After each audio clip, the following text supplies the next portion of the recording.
episode in our wonderful live stream of Tenor Talk, this time with a very, very special guest, Guy Barzilay. Woo!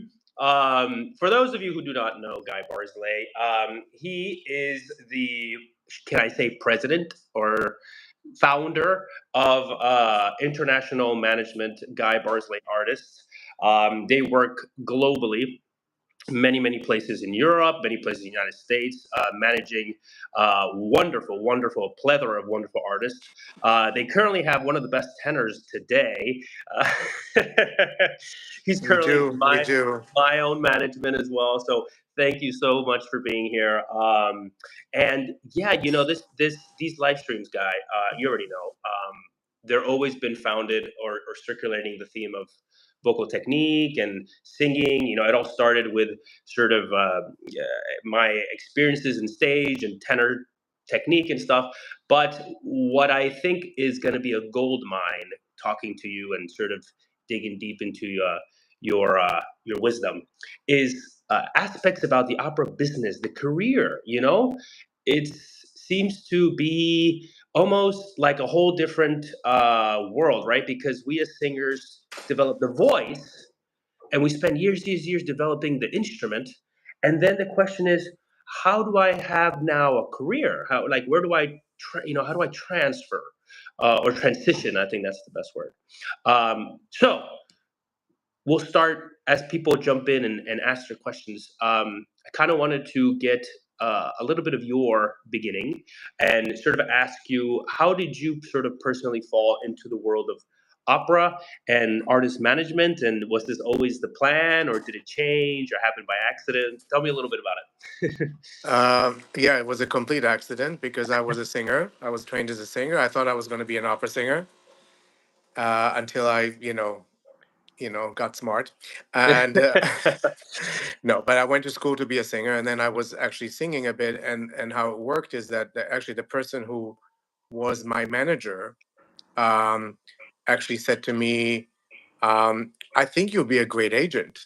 And which is, I guess, I thought it was a terrible insult, but then he said, why don't you come work with me? Because he wanted, it was a kind of an interesting story. The guy was, he was a vice president. He was one of the vice president of Columbia Artists, which was the biggest agency in New York at the time in the 90s. And he decided to move to Israel to raise his family, and then he got antsy and he wanted to reopen his own business in New York. And I was living in New York at the time, and he kind of wanted to have somebody who was here so he can go back and forth. And he just said, I will come be my partner. I'll teach you everything. And I said, I don't know anything about this. I was a singer, and I didn't really know anything about the business part of it. Right. And he said, I'll just teach you everything I know, and you can be my partner, and let's just open an agency. And I just said, you know what, that's an interesting concept. And I said, fine, let me try it. And we started working, and it was, very intense and interesting because, we basically started from scratch. We basically opened, hung a shingle and said, okay, let's be but the good thing about it is that, he was in the business for many years before that. And he had a lot of context. So, he knew people. And then we sort of collected singers. And we started working. And then, unfortunately, 5 years after we opened, he passed away suddenly. He had a heart attack, and he just died. And I woke up one morning with basically an agency to run. and my decision was like, do I go on, or do I just say, okay, bye, or go work for somebody else? And I decided that I want to continue my own business, and that was 25 years ago. Wow. So yeah, So I saw here that you have Guy Barzilay Artist is entering its 21st season. I just don't know how old this bio is. It's been 25 years. It's old, yeah. It's been well. I mean, we opened in 1995, so I mean we're going on 30 years. 30 years. Like the entire thing, and then I've been running this by myself for 25. Wow. Yeah. Amazing. Quite the story. Still here. Story. Yeah. So let's get to the nitty gritty. I wanted to sort of already start talking about questions that singers may have already, sort of transitioning from that pesky transition from student to professional, right? How to get there. what this sort of big leap, right? What is this biggest misconception young singers have about the opera industry when they leave school and then they try to go professional? What do you think is one of the biggest misconceptions, things that that might harm them in a way, or perhaps? Well, I just think that a lot of times people feel that they have once you start working professionally or once you get an agent, people feel Mhm, like they have arrived. yeah. And I think that this is something that and I remember thinking the same way. That once you get a job, that's it. Oh my God, I'm a working Right. singer. Mhm, And I think that the what you need to remember that is a continuous process, and you can never just sit idly and say, oh yeah, I've arrived. I'm a working singer. You have to continue doing this. And people start when they're in their 20s, let's say, or early 30s, and they start doing a professional career and they start singing. But the point is that, you want to do this for 30 years. You want to do it for 40 years, depending on, how lucky you are. If you're healthy, if you're, whatever it is, if you want to keep doing it. mhm, So you always have to sort of keep on your toes. You cannot just say, oh yeah, I'm a singer now. I have an agent. Oh, yeah. it's all great. Right. And I'm sure you realize that because you're doing it, and Yeah. and and Oh, even if you're I thought I had arrived when I made it to a young artist program. I was exactly, like, "Oh, I exactly, made yeah, it." right, no, exactly. So you, Right. am I right? Am I right? Is that kind of a 100. misconception that singers Yeah, have? I That would definitely, I would say that's definitely one of them. To think that I'd say also just that it's that you graduate from school and that you will just become an opera singer is also, I think, a Mhm. misconception. I think that Absolutely. there's always, and you ask 100 singers the same question, you get 100 different answers. It's almost a very unique journey, I guess, how to transition. And I'm sure you have more of a better logistical answer than I do, but I'm sure that everyone's journey is always quite different Oh, of 100%. how they transition.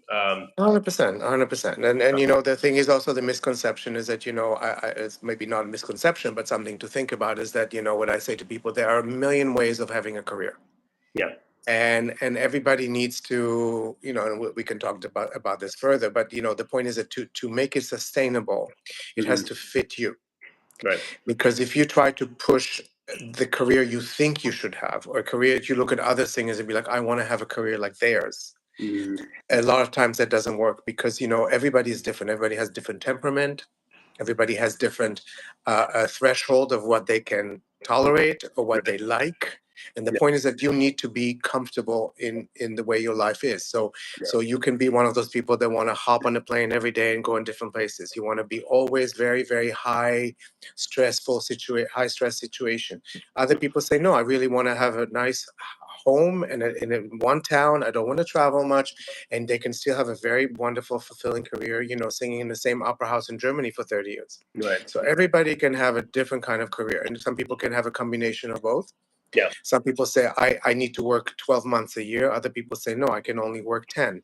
Hmm. One person can say, I can learn 17 new roles a year, Yeah. and I'm fine. Other people say, I can only learn 2.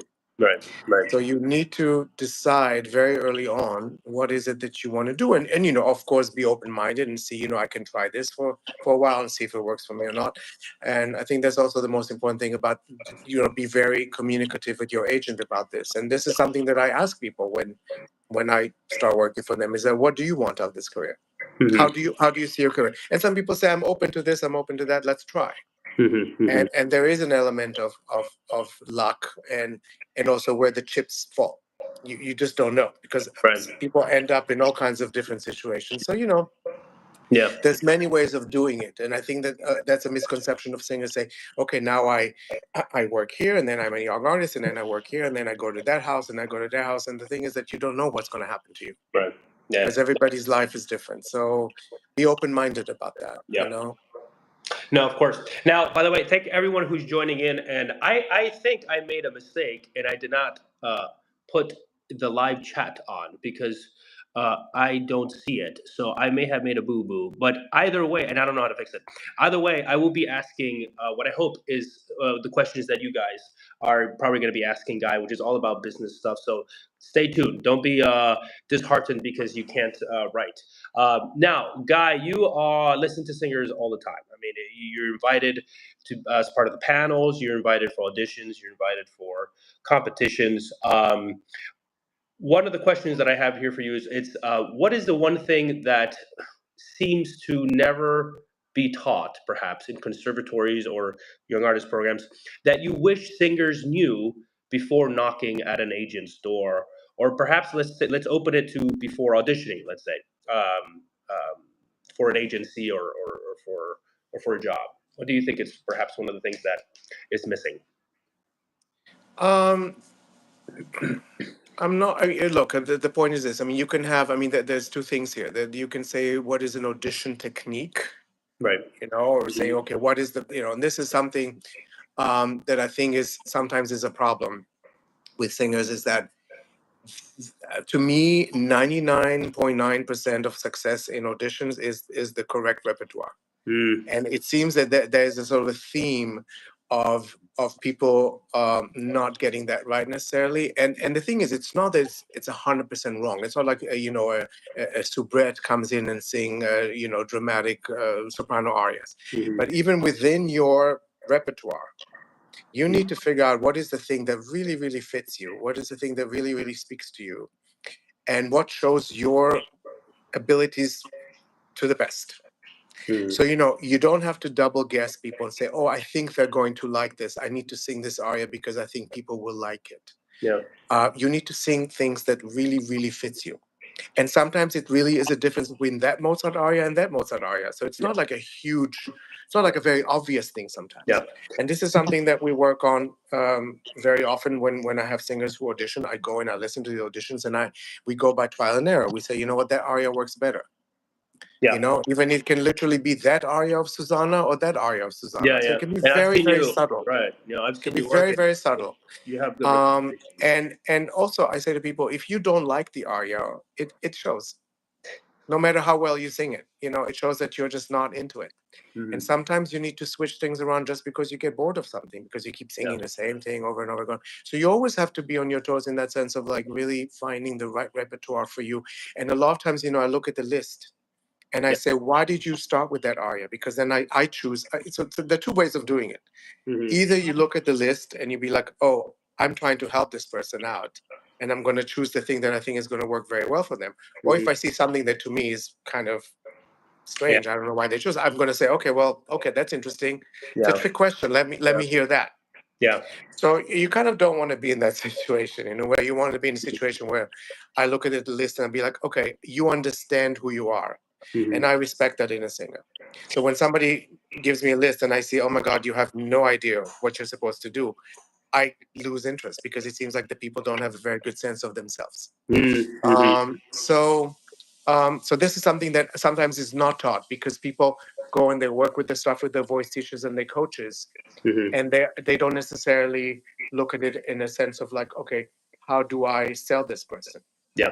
Because it's one thing to sing an aria in a concert, it's one thing to sing an aria in competition, and it's a completely different thing singing something for an agent, because an agent will say, I always have to look at it in a marketability point of view. Yeah. So I'd be like, I can never sell you singing this aria or this repertoire, but yeah, maybe you can sing in a concert. So I have sort of a question that follows this. Let's sort of, I guess, define it here. In your opinion, is it best for a singer to present themselves with arias that they're ready to sing the role today? So, for example, if you're going to sing Lunge da lei, that means you're ready to sing Alfredo, or arias that they are perhaps not ready to sing the role, but showcases the voice. In other words, it's arias that perhaps they feel more comfortable singing in, or perhaps they're happy or they enjoy singing, but perhaps it's not ready for the role. What do you think is best? I think it depends. It depends what the circumstances are. I think in competitions, you can be more stretchy about that. You can say, okay, this is just very showy for me. But when you're singing for a company and they want to kind of think, okay, how can we cast this person? Right. They want to hear stuff that they can give him to him tomorrow. Yeah. Otherwise it's not. They can say, you. The point is this: people can like you, Mhm. but if their idea is like, oh yeah, that's very interesting, it's a work in progress, Mhm. then they will just be like, okay, we need to hear him again. So what you're doing, you're wasting the opportunity, because then they'll be like, oh yeah, come back in a year, and then guess what? In a year, they're gonna forget everything they heard. So Mhm. you kind of need to be very, very result oriented when you're auditioning for people. Yeah. Again, in a competition, completely different situation. You can kind of be more like I say, showy. Yeah. And in concerts, absolutely. Yeah. You can be, you can be a lyric tenor and say, hey, I want to sing Nessun Dorma in concert because it's fun. Right. And I can sing it. And the audience is gonna love it. Yeah. 100%. That's fine. Got it. But Perfect. but I, I I agree. wouldn't go, yeah, I wouldn't go in an audition and say, oh, I'm a lyric tenor. I have Lucia, I have Traviata, I have Lenski, but I also have Nessun Dorma, because people be like, okay, who are you? Right. Right. No, I agree 100%. Talking about marketability for a singer, how much does a singer's brand or look actually matter today when it comes to being cast? I mean, look, it's interesting because look, I've been doing this for a very long time, and I Yeah. think things change, because when I started, there was no internet, there was no social media. Mhm. Hell, there was, we didn't have email. I mean, we sent faxes and we called. And I Right. remember, when I would try to present a singer, I would sit there and I would make cassette tapes and I Mm. would send them out to people. And then I made CDs, which was Mhm. very fancy. Today you just say, here's a link, Here's a link. Yeah. Mhm. right?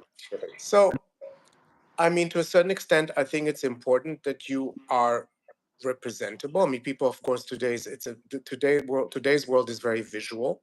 Mhm. So, when you do productions, people want to, see. I really think that, if Pavarotti came on the scene today, he might have had a much harder time being Mhm. successful, you Right.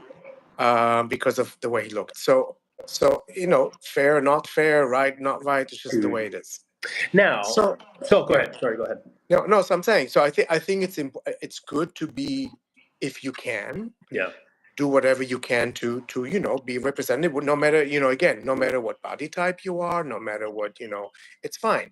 But Yeah. just remember that people are very visual, and a lot of times now directors do make decisions about castings. Yeah. Yeah. So, That's but voice, the first thing in opera and always will be for me is the voice, and the musicianship, not just the voice. But Mhm. because if you can close your eyes and you can just feel, and sometimes, you look at somebody and he goes on stage and be like, oh, interesting, she not Mhm. much charisma, and then they open their mouth and suddenly they just grab you. Mhm. So it is about the voice. And now, staying apart from just the physicality aspect of it, this word brand, right? Um, when you look at a singer, does it ever come across, and not just your, by the way, I mean, I know that you're very well connected, and you agents speak to each Yeah. other. Um, the idea of, does this singer have the the brand, right? Like, let's just say some names. For example, you see Jonas Kaufman, for example, and you see, okay, there's the Jonas Kaufman brand. His name brings a certain sort of brand to it, and I know that that's been years in progress, right? Because he's now who he is after many years of performing and many years of experience. But do you see that in a singer immediately, or do you even think about it, or as far as the marketability aspect of it, or does that not even come across? Well, I think, I mean, look, everybody is different. I mean, some people are very impressive. Mhm. They come into a room and they're impressive. So yeah, you see that. You see it Yeah. absolutely. I mean, it doesn't hurt when somebody is, like, let's say, very photogenic. It Mm-hmm. doesn't hurt when somebody is very charismatic. It doesn't hurt. Yeah. But Right. it's not, I mean, everybody, like I said, everybody can also have different kinds of presence, and that's okay. You can have somebody who just sings concert very well and not necessarily is going to be Mhm. like, oh, just, go and have a photo shoot in the whatever. and be like a model. But look, I think and I know that people say, okay, is it important that I have a lot of social media presence, etc. I mean, none of it hurts. I think it can help. I don't know. I mean, this is a good question. It's something that I need to have a conversation also with people who are actually casting. How much of this do they watch? Do they watch? Yeah. I don't know. I think it's kind of like, what is it the chicken or the egg? Do you start? Do you become more once you're more famous, once you're more well known? Then people actually really seek out your social media and your postings and your videos and your reels, or is it that when you do that you become more famous? You see what I mean? So I'm not quite sure what it seems like that people think it's very important. But I think it's more important once you achieve a certain visibility in the business, then you have to make sure that people very easily can find your content. Does that make sense? No, yeah. But I don't think that if you're necessarily starting the career, you have to just have a PR agent and you have to have a TikTok advisor and I think if you do it, it's great if you feel like you want to do it and you feel good about it and you enjoy it, fine. But you see what I mean? It's kind of like depends what comes first. I'm not quite sure. 100%. Yeah. Going back to sort of auditioning, because I think, and also competition, I think that's sort of the world that also our wonderful listeners are probably going to be more curious about. Very curious for you. What is one of the biggest audition killers? Something that a singer comes in and I think you might have mentioned it a little bit before when it comes to wrong repertoire, but something that perhaps disinterests you in the first 30 seconds. Audition killers. No, I'll tell you. I mean, and this is what I give advice to people in general. I mean, first of all, like I said, repertoire. If people come in and sing something inappropriate, I'm mad at them. Yeah. I'm like, who told you? Or I feel bad for them because I say, who made you? You obviously, number one. Number two, if people are not prepared, which means they come in, they sing wrong notes, which literally happens. You listen to people and be like, okay, this is your audition package. Right. And it was very interesting. I was just watching, I'm not going to say where, but I was in auditions this past week. I listened to like 40 singers in a young artist, a very, prestigious summer young artist or whatever program. And the amount of musical sloppiness and bad diction and wrong words and wrong pronunciation, it was just kind of, to me, pretty astounding because you'd be like, okay, this is people who are chosen from a group of hundreds and hundreds of singers. Right. And they can't even bother to have the right rhythm. And you go like, okay, this is be prepared. But preparation. It's okay if you have vocal issues. I get it. We're not perfect. It's okay if you say once in a while. It's not about forgetting. Yeah. It's not about forgetting the words when you're singing, because that also happens. Yeah. But I'm talking about literally singing an aria and you're like, I'm sure they've been singing that wrong note all their life because they're doing it very confidently. Yeah. But it's the wrong note. Yeah. So that's number one. Okay. We talked about wrong repertoire. The other thing is trying too hard. So I want to, when somebody sings, I want them to grab me, and not be too muggy and not too acty and not too, you know what I mean? To me, that's just my personal preference. Some people love when people are very hammy when they're auditioning. Yeah. But this is my biggest advice to people on auditions. Yeah. An audition is a performance. Okay, you're not selling encyclopedias. You're not having a TED talk. You're not in a political rally. You know what I mean? Yeah. You're not trying to persuade people to like you. What you do is you are basically saying, I'm going to give you a performance, and you can watch. Yeah. Because think about this. What we do is the whole point of audience is we're voyeurists. We sit in the dark and we're watching something on stage and we hope that it's going to move us, interest us, make us laugh, make us cry, whatever it is, make us upset, make us, happy, whatever it is. And this is what we want in the audition. Yeah. So when somebody stands there and they say they have their own space, they ignore us as an entity. They are in their own performance. Yeah. And they draw us in, then they have succeeded. I'm sure I've been in those situations, and I know how hard it is also as a singer to balance I want to show you what I got, but Yeah. I also don't want to seem desperate because like I love to act, but then how much should I act or how much should I perform to the point that it feels like now I'm just trying to beg you, I'm like begging for you to hire me. You know what I mean? It's always a Right. very hard balance between moving and just showing Right. them what you have without overdoing Right. it. It Right. is I very mean, it is a performance. On one hand, obviously, you don't have costumes, you don't have lighting, you right, don't have props. right, exactly. But the what I'm talking about performance is like going into the piece and being in it, rather than just saying I'm always aware of the third wall. Yeah, yeah. Because unless the staging asks for it, you never act to the audience, Right. unless it's asked for it, Mm, unless they want you to like have a side to the audience or whatever. So yeah. it's a balance. I mean, I think that one of my other pet peeves is when people have you know fake props, like Mm, imaginary props. They're right. like doing the Jewel songs, and they open boxes and the mirror, and it's Yeah. just silly. So I Yeah. don't know, Yeah. but Yeah. again, that's just my personal little pet peeves. But Mm, in the end, if somebody is very appealing musically and vocally, then yeah. that stuff can be fixed. Yeah. Now you mentioned something very important. I think you also told me this once. This is something that always freaks me out, right? I'm sick or I'm not feeling great, and you get nervous and you're like, oh my god, how much is the forgiveness spectrum? Like you mentioned, if a singer comes, he's well prepared, he has good diction, he knows the music, he sings the music well, but you could tell he's a bit sick. Hmm. Where is the forgiveness there? Are you still interested? Would you still, I think you mentioned this once. I don't remember word for word what you said, but you said not always the perfect singer gets the job. Sometimes you've been more impressed with a singer who perhaps is not perfect, but moved you in some way. You Oh, mentioned something. I 100%, think. So 100%, right. So 100%. where is the spectrum on there? Sort of.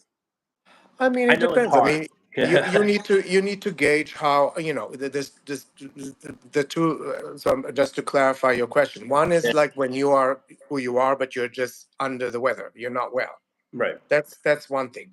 Another thing is when you listen to somebody, you be like, yeah, I can tell that there's still stuff that need to be worked vocally or Mhm. musically or whatever it is, but Right. there's something in there that speaks to me. You know, Yeah. so those are two different things. But if you're not well, you just need to decide how not well you are. Yeah. You know, Yeah. um, I think in a way, an audition is more of a problem in a way because you don't have all the other elements to sort of cover up. Because if you have a performance, you're actually singing a role, and you're under the weather, you just make an announcement, and maybe it's not going to be as powerful. Mhm. Maybe you have to be careful. Maybe the high notes are not going to be amazing. Mhm. But Yeah. you still have a performance. Right. So you act and you show other things. But if you have 10 minutes and to show your stuff, Mhm. and you're not singing well, then it's very hard for people to gauge it. But you'll come back when you're feeling better. Mhm. So Mhm. and again, depends. And sometimes you don't feel very well, but it's not very obvious to the Yeah. listener. Yeah. You just say, "Oh, that wasn't fun," but you still sound the same Yeah. or very similar. Right. Right. Right. True. So That's very true. or I can tell the difference because I've heard you in many many situations. But if I look at it objectively, it doesn't necessarily mean that you didn't sound good enough. Right. Right. Now, another question that I think that needs to be asked and hopefully be put to rest. I'm actually also curious to hear your answer. When you are in a panel, are you listening to an audition, and sometimes, not always, but sometimes you get a resume, right, or a Hmm. CV. What's the first thing you look at, and where does the education part, where a singer goes to school, where does that fall in the list of priorities? Couldn't care less. Couldn't care less. Good Carolyn. Okay, I just I know where I was headed, and I don't want to offend anyone. By the way, I think you should go towards the best musical school, whatever you do. But I mean, just being in the field for already a couple of years, and you're a veteran at this. It, you, it seems that it's the most unimportant thing. when it comes to a performance career. Now, if you're doing an educational career, that's something else completely. But a performance career, it seems like where you went to school, couldn't care less. It's about the No, voice, because right? It's about what you hear, right? I'll take it further. I'll take it further. It's very interesting because sometimes I will listen. I literally Yeah, will go into a theater to see a performance. Let's say I have a client singing in something, so I know who they are, right. and obviously I know who other people are as well. But sometimes I will listen. I will literally go into the theater and I will not even look at the list because I want to go and I want to listen to people and have zero misconception. Mm-hmm. So I'm looking at the name and say, oh, Joe Schmo, he has a really big career. Oh, he must be great. Mm-hmm. Because a lot of times I'll go and I'll listen and be like, oh, that's not very good. And then I look and be like, oh, that's who it is. So I think Right. it's very interesting to literally, and especially when you have a very big cast or especially when you go and listen to something that with sort of like young singers. Yeah. you Right. know I want to get so the school doesn't really matter to me in that sense because I've had clients who came from so many different backgrounds. I have people who you know had went to Juilliard or went to Indiana University or went to Manhattan School of Music or went to Boston Conservatory or AVA or whatever schools Mm-hmm. that supposed to be all very exclusive and posh. And and then I have people who went to some little community college upstate New York, and they have amazing, Right. and they'll be like, and I'll be like, oh my God, your technique is amazing. Who'd you study with? And it's like, oh, I studied with Betty Smith and blah blah Mm-hmm. blah, Fredonia, community Right. college, and I still go back to her, Right. and I'm like, perfect, great. Yeah. Obviously she did something right. Yeah. So I don't care where they went to school, how many degrees they have, because it has nothing to do with singing. Yeah. No. Because some people actually don't even have degrees. Yeah. they dropped out of school because whatever reason, and that's fine. Yeah. Yeah. No. Amazing. So now switching the gears, we talked a little bit about audition, competition, and I think we can all also agree that auditioning is its own also part of skill set. You need to Yeah. um, kind of just know through experience and perhaps I actually remember that there were audition coachings like I was in young artist programs that they taught you how to present yourself, how to Mm. the etiquette of auditioning, all that stuff. But it is a skill set in itself. But now I want to talk a little bit about the reality of working with an agent. Okay, what actually happens? You nailed your audition, they like you. What happens after you sign a singer, right? Signing a singer. Do you immediately start pitching them to houses, or is there a waiting period for for development? How does that work? Sort of on your side. I mean, I don't think there's one way of doing it, and it really depends who it is. Mm, Sometimes people come and they're already mid-career, mm, which means they're already performing. So that's a different situation. Then you basically have to pick up and continue what they're doing and expand it.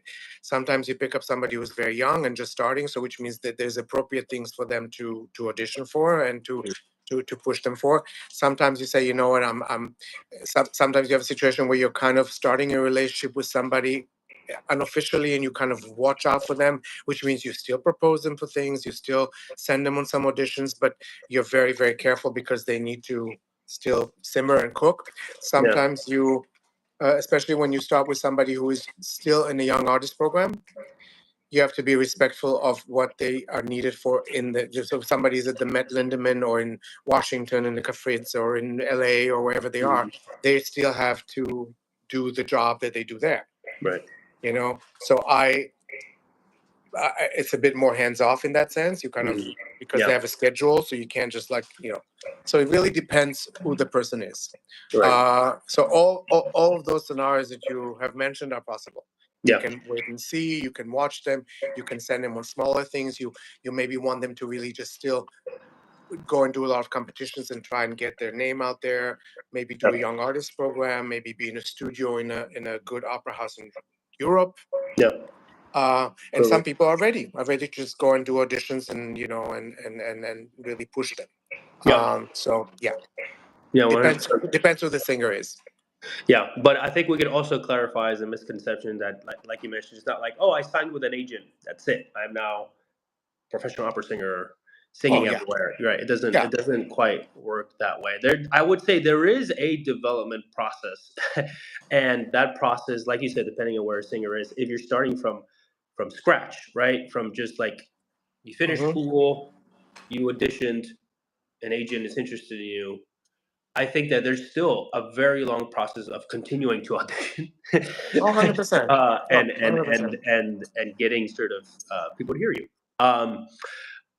This is a fun one. Biggest pet peeve as an agent of something singers do that drive you crazy. Perhaps one of your singers, you get phone calls from an upper house saying that your singer did this, and this. What are sort of pet peeves that drive you Complaining. crazy? Singers love to complain. Yeah. And no, I'm just kidding. But look, Mhm. this is the thing. And people say to me, "Oh my God, singers, they're crazy, right?" And I'm like, "Okay." I said, "I want you to go on stage in front of 4,000 people Yeah. Exactly. every night, no matter if you woke up on the wrong side of the bed, you're tired, you're sick, you're upset about this or that, you still have to deliver. Once you do that, come talk to me about crazy." Yeah. so so I come with a We with a need point of we need to be crazy to do what we do. no, no. And I said that you must be, there's something about this that when somebody is able to do this, Mhm. you need to give them a little bit of Yeah. a rope, a little bit of a leash, because it is very, very hard. So I get it that singers, need to have outlet sometimes, and sometimes that outlet is by, acting out, and that's okay. Now the thing is that I always say to people, when you act out, when you complain with this, is it productive or not productive? Right. Try to be productive about this, because some things can be fixed, some things cannot be fixed, and some things it's okay if that it cannot be fixed. They're just stressful. You Yeah. know, you all have stressful things because whatever, you can go and do a very difficult job, and you have a problem with your apartment, and you can't get the rest that you need, Right. and just things that can be just minor annoyance to Right. other travelers. For singers, they're really crucial to the success of their job, and Yeah. people sometimes don't understand that. So in that sense, a pet peeve is like, again, I think that uh, singers need to understand their limitations and what they like, and Yeah. but the idea is that, again, there is some sort of a knee-jerk reaction, or like, complaining, which is Yeah. depends, it depends what you complain about. Right. Right. Right. Right. Pick Right. My point is this, I did this thing is pick your battles. Yeah. For sure. Pick your battles, because sometimes people just like to complain for the sake of complaining, and I'm like, there's plenty of real reasons to bring up stuff and complain, and try to resolve stuff. Yeah. But there's other things that are just kind of not important and petty, and just not important, and they're just really noise that you kind of create in order to deal with your own stress. Right. So Right. I know you have been um, my therapist in a lot oh of no, different. yeah, and that's no. But the point is this: it's part. I don't begrudge it, because it's part of my job. Yeah. Because I have to, when somebody calls me and they really have stressful situations, whatever it is, they're in a, remember, singers most of the time, a lot of times, they're going to be in a strange town, in a strange country, in a strange circumstances. I always say to people, that's another thing they don't understand about singers. Imagine, you have a job, you have a normal job, you go to your job, you know the same people, you see the same people year in year, day in, day out, you see them. Mhm. Imagine singers, they have first day of school. They transfer schools every month. So you Mhm. have to go and make new friends in a new home, in a new town. This is very stressful.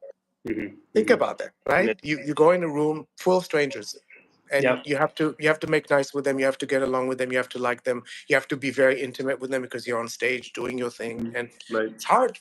It's not Yeah. easy. So just uh, again, but pick your battles, because Yeah. when you start saying, it's like, oh my God, they call me up and say, well, I can't believe she held that high note longer than me. I, I've had those conversations. Yeah. Yeah. I bet. I bet.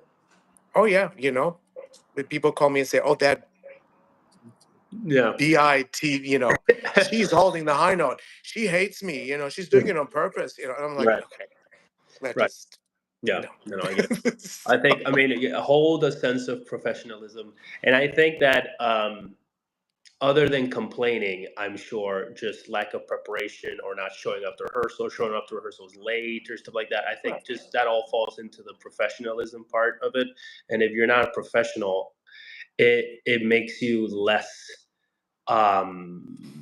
attractive as a hireable, you 100%. know, right? Yeah, yeah, 100%. I mean, it's all that you have to be. I mean, this is very important for singers. Don't be a pushover. Don't do. right, If there's something that you really is a real issue and you really need to discuss it, right, then do it. Say I cannot do this staging because when I do this happens, and I, for you know, sure.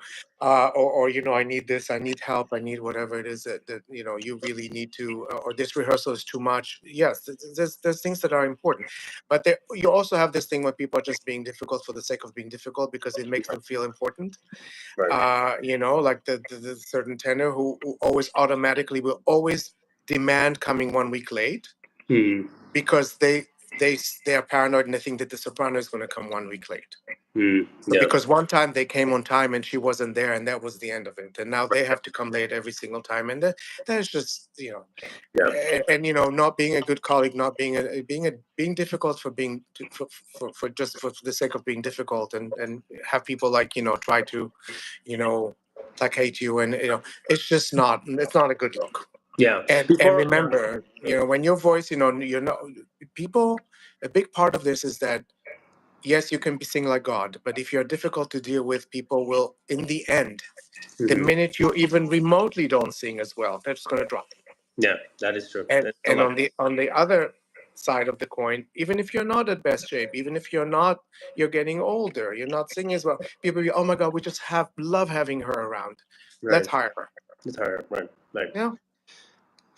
I think that before we jump into the next interesting question, um, sometimes we see these past era singers who were, the epitome of greatest singing ever, and then we see their personalities as these big divas, and so our immediate perhaps idea would be to imitate that, right? Like, you Yeah. see someone like Mhm. Maria Callas, right, the diva, right, and you're like, well, I want to be like that. Then I need to not just do my voice, but I need to embody a diva personality. But I think in today's world, which, as you have said, has changed drastically, the more diva you are, it seems to be the harder or the less you are likely to be hired because no one wants to work with you. You're just kind of a pain in the ass. No, You know what I mean? 100%, And it 100%, seems like the 100%. the more better colleague you are, the more humble you are, the more hireable you are because people actually want to work with you. You're not that much of a pain Hmm. in the ass. So just something to think about for people who have that type sort of mentality. Um, this is a good question because I had this question when I first auditioned for you many years ago. Um, when to reach out? I had a lot of traumas. You already know from previous sort of yaps and young artist programs and stuff. When to reach out? When to wait? So for a young singer who's thinking, should I contact an agent now, or should I wait until I have more experience? I don't want someone pushing me. Sometimes you have these big agencies with 200 singers, and they're just like, you need to sing this and sing this. I don't want anyone pushing me to something I'm not ready for. Am I ready for an agent? Am I not? What's sort of your honest answer on that?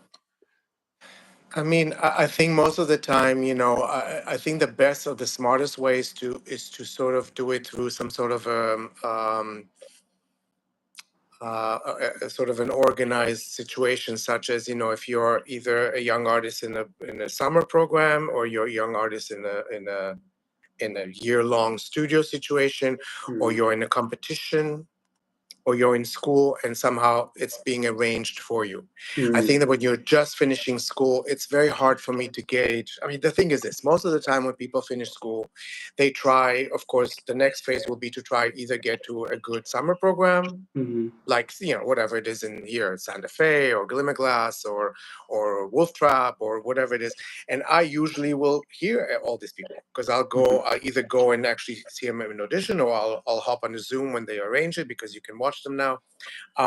So this is a good way for me to look at that stuff. So then I can look at somebody and I can even see that, oh, they just finished school. But if I think that they're interesting, then I will. But if somebody just out of the blue with not much experience sends me stuff, it's I probably will pay less attention to it. If they just come out of the blue, sometimes I get recommendations either from voice teachers, people that I respect, and say, hey, listen to this student of mine, she's in school, but she's really, really talented. So, there are many ways, and at some point, remember, every famous singer today, anybody who's successful, anybody who is working, at one point, they was just a student. Yeah, that's true. They started somewhere. But I have to say, it does help if you sort of do one step between school and reaching out to an agent. Maybe one more step in between. So either be in a young artist program, either win competitions, either or compete in competitions. Be accepted to competition. If I go and I list somebody, you don't necessarily have to win the competition for me to say, oh, this is an interesting singer for me. Yeah. And going off of that, do you think that agents prefer to find singers on their own or through recommendations? How often do you actually even listen to singers who kind of cold email you? I think that's the terminology. They just like I will usually because if they, today is easy because people send recordings, so I will listen. But sometimes it'll literally be for like 15 seconds, and I'll be like, okay, I know that this is not interesting for me. Okay. Yeah. So, I can tell pretty quickly if pretty quickly. I mean, especially if it's a cold sort of, I don't know who this person is, and I never. And if people recommend me, I will always take the time to actually listen to a bit.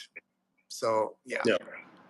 Okay, that's really great stuff. I kind of want to take sort of our final moments now, talking a little bit about the sort of the industry and for listeners who sort of kind of are interested into this. Where is the industry going? Okay, and opera houses today, are they looking for different things than they were 10 or 20 years ago? I think we already kind of talked a little bit about that, and sort of has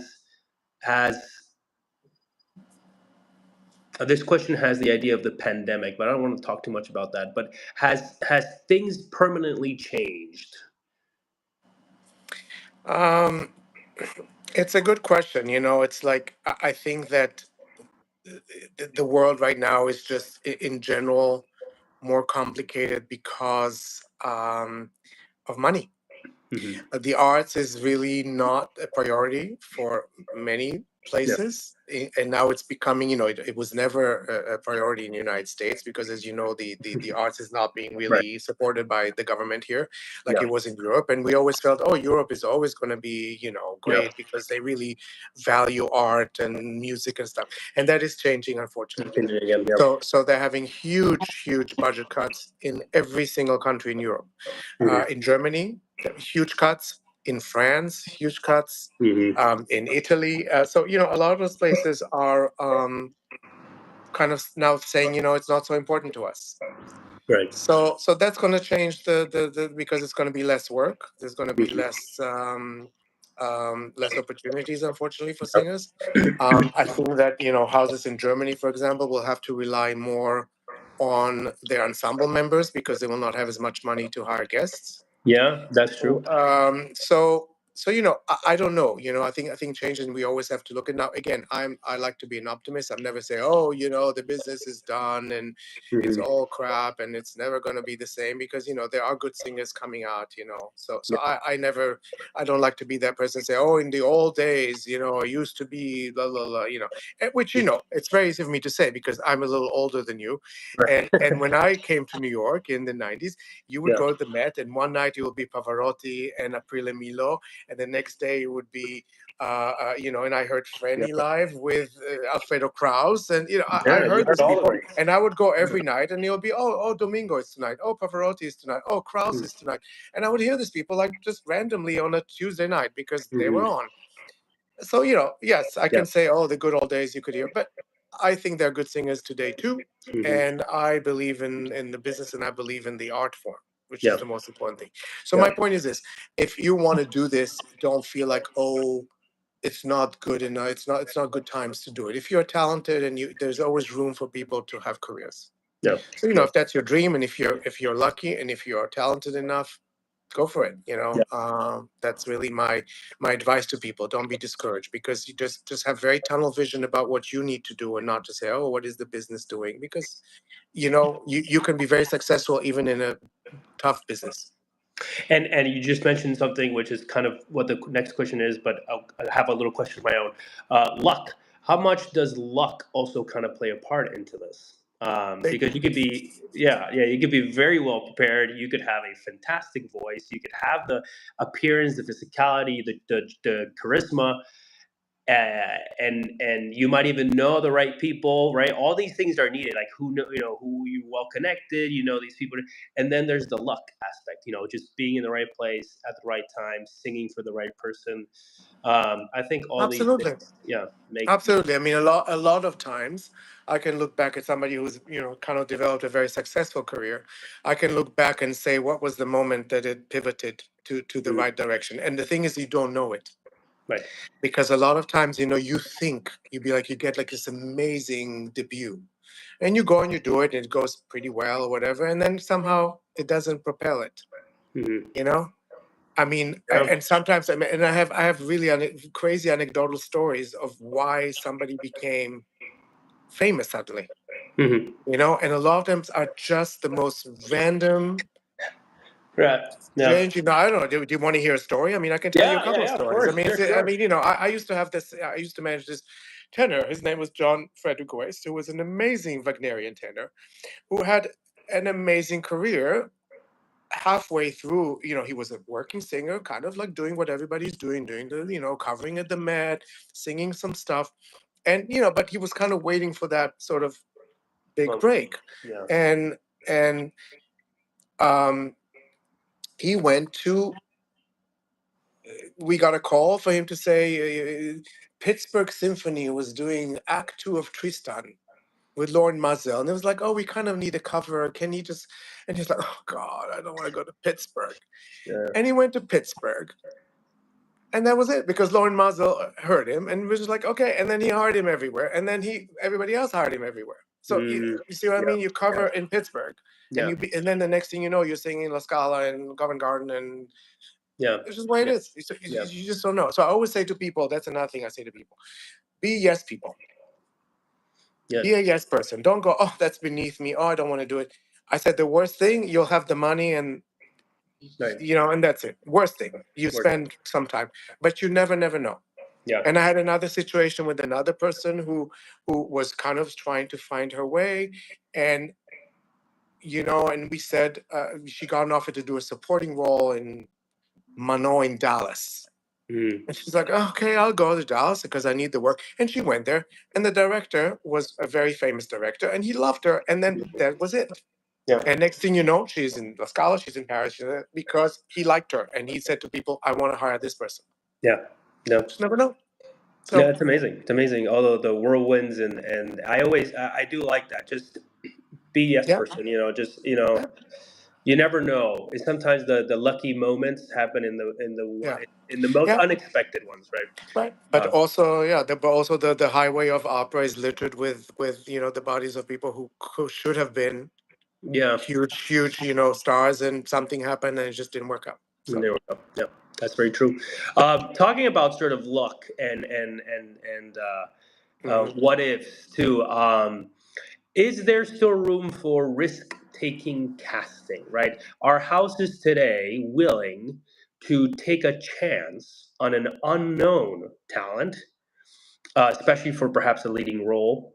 Or is it becoming more and more about hiring the same people, like safe names, Mhm. safe choices, and this, kind of the same people over and over and over again? Well, no, I mean, I think it's both. I think the sort of the rise of our age now, that it's all very social media, etc., very visual, very or Hmm. just social media in general, or Yeah, just the sort of the idea that we are bombarded with information and with content 24 hours a day, yeah, which does one thing: it helps with the exposure. exposure. So that's sort of the good part of it. The bad part of it is that we all become very ADD. We become very sort of like, it's very easy for us to sort of like be distracted and just kind of want to move to the next thing. So to answer your question, I think that both happens now, because it does mean that somebody would be like, oh, that person is kind of appealing, let's give him a chance. So that happens a lot. Yeah. On the other hand, there's a certain amount of laziness where you kind of say, I'm just going to hire the same people over and over again. So I think it's kind of like it's kind of in a way a different side of the same coin. Yeah.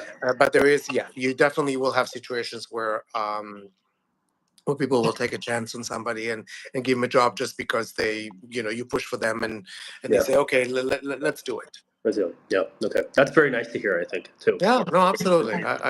Sometimes it does happen, and when it happens, it's really wonderful. So where do you push? Well, push is not the right word, but where do you suggest, I guess, singers of if we're talking, let's be honest, most singers are either looking to want to start a career USA, or they're going towards Europe.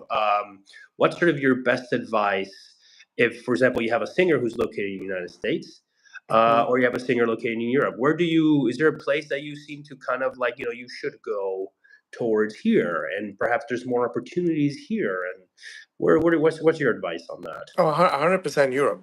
Yeah.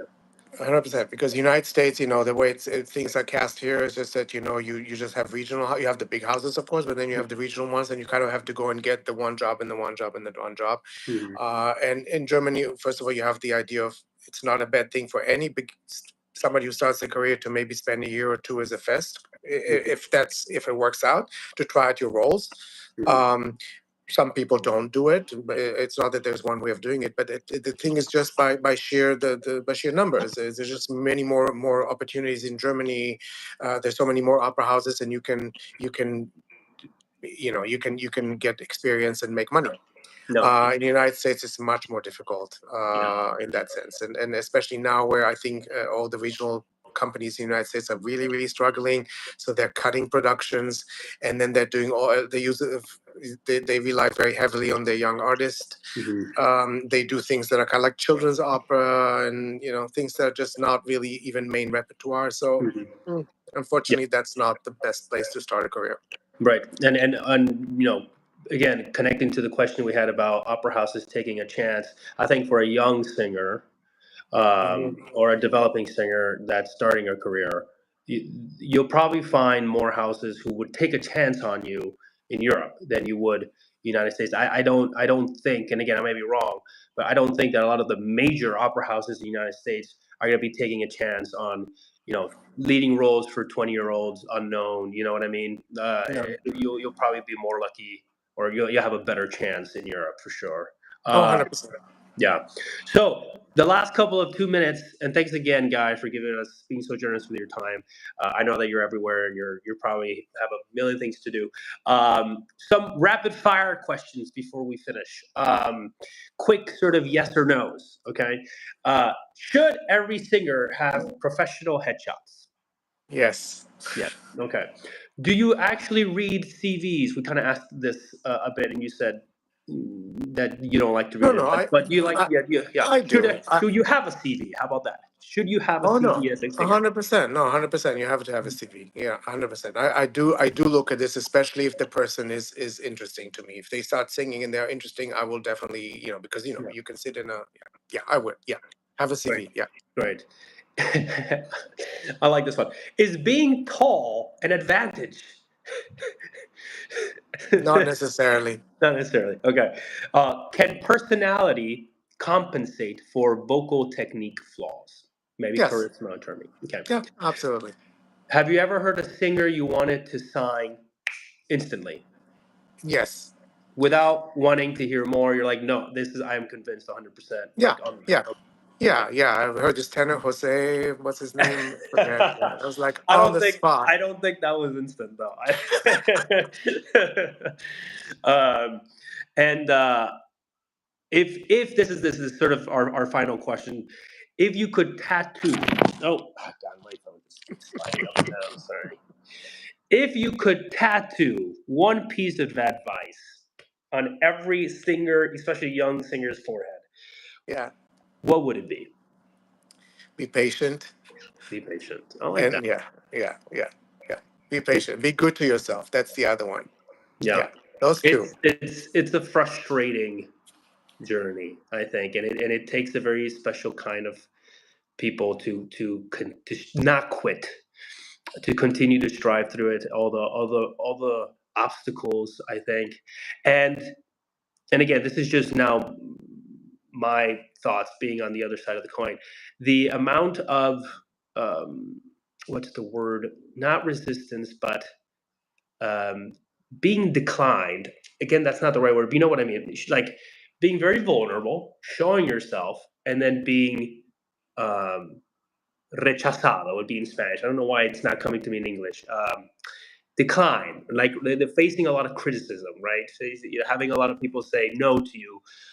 It takes a tough skin, a lot of tough skin, I think. So being patient, I love that. Being patient and continuing to work and believing in yourself and just continuing to work on your own things. That's wonderful. Thank you so much, Guy. Again, I apologize for our wonderful people here and listeners. I didn't have the chat on, obviously, my tenor. I didn't turn it on, so we weren't able exactly to have an interactive session. But with that being said, I think we had an hour of wonderful, wonderful plethora of knowledge and information, especially for the developing singer who is looking into more career stuff now and sort of, how does it work? At least you got a taste of how does that world work. So thanks again, Guy. Sure, my pleasure. Thanks for having me. Of course, of course. Thank you so much. It's been a wonderful hour, and I'll see you pretty soon. I'll probably call you in a couple of minutes. But for everyone else, thanks for everyone who tuned in. Okay. Stay in touch because we're gonna have more guests in the future as we continue to dive more and more into the vocal technique stuff and the opera world. Okay. Thanks. Ciao, ciao for now. Till Ciao. next time. Bye. Bye Thank you. bye. Ciao. Bye. Thanks, Guy. Bye.